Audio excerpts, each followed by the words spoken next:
अस्सलामुअलैकुम वरहमतुल्लाहि वबरकातुहू। ये माशाल्लाह ये आज सियालकोट अबू धाबी क्लब का 3 दिन के कप का पहला दिन है।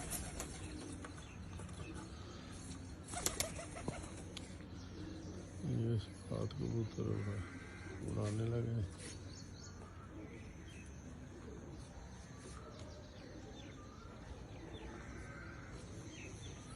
कितने लो आए मुंसो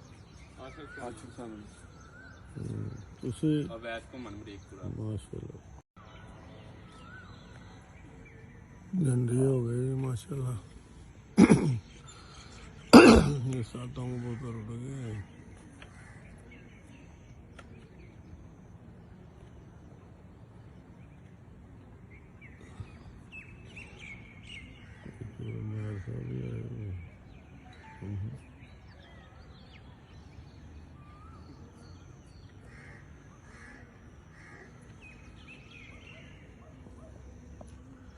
मौसम जो है बिल्कुल आज सही है। ये थोड़े बहुत हल्के बादल हैं। मौसम आज तकरीबन 39-40 तक जाएगा। वाह इतनी अच्छा मौसम है, आइडियल मौसम है कबूतरों के लिए।